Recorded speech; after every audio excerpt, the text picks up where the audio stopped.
Hello guys, আসসালামু আলাইকুম। আপনারা সকলে কেমন আছেন? আশা করি আপনারা সকলে ভালো আছেন। আজ আপনারা দেখতেই পাচ্ছেন আমি এমন এক গাছ নিয়ে আলোচনা করতে যাচ্ছি, যেটির নাম হলো জাম গাছ।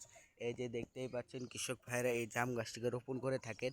এই যে দেখতেই পাচ্ছেন কত সুন্দর জাম গাছটিকে দেখা যাচ্ছে। এই জাম গাছটিকে জাম ধরবে, সেই সুন্দর জাম এই জাম গাছটি, সেই জন্য কৃষক ভাইরা রোপণ করে থাকে। এটা আপনার চারা হিসেবে আনবেন, কিনে আনবেন, আনার পর সেটা আপনারা রোপণ করবেন। রোপণ করার পর সেটাতে পানি দিবেন একটু, তাইলেই হবে।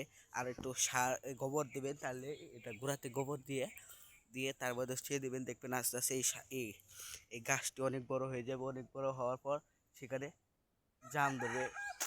সেই জামগুলো আপনারা চাইলে বাজারে বিক্রি করতে পারবেন এবং খেতে পারবেন। সেই জন্য কৃষক ভাইরা এই জাম গাছটিকে রোপণ করে থাকেন, যেন বাজারে বিক্রি করতে পারে এবং খেতেও পারে এবং বাড়িতেও বিক্রি করতে পারে। সেই জন্য কৃষক ভাইরা এটিকে রোপণ করে থাকেন।